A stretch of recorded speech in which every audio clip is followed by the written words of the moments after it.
திருவண்ணாமலையில் சிவனே மலைவடிவாக இருக்கிறார். கிரி என்றால் மலை என்பது பொருள்.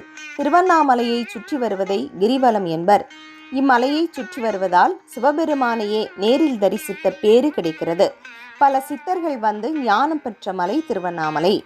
நினைத்தாலே முக்தி தரக்கூடிய இந்த மலையில்தான் அருணகிரிநாதர் நோய் நீங்கி ஞானம் பெற்றார். சிவபெருமான் இங்குதான் ஜோதி வடிவாக காட்சி கொடுத்தார். அந்த தினம்தான் திருக்கார்த்திகை திருநாளாக கொண்டாடப்படுகிறது.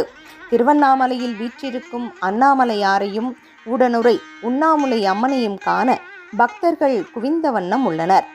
பௌர்ணமி மற்றும் விசேஷ காலங்களில் கிரிவலம் செல்ல பக்தர்கள் கூட்டம் அதிகமாக காணப்படும். ஆனால் இப்பொழுது சில தினங்களாக எல்லா நாட்களிலுமே பக்தர்களின் கூட்டம் மிக மிக அதிகமாகி உள்ளது குறிப்பிடத்தக்கது.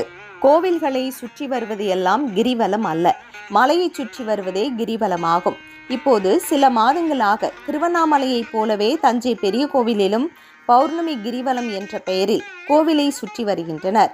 இதனை கிரிவலம் என்று சொல்லாமல் பௌர்ணமி வலம் என்று குறிப்பிடலாம். இது பற்றி உங்கள் கருத்துக்களையும் பதிவு செய்யுங்கள்.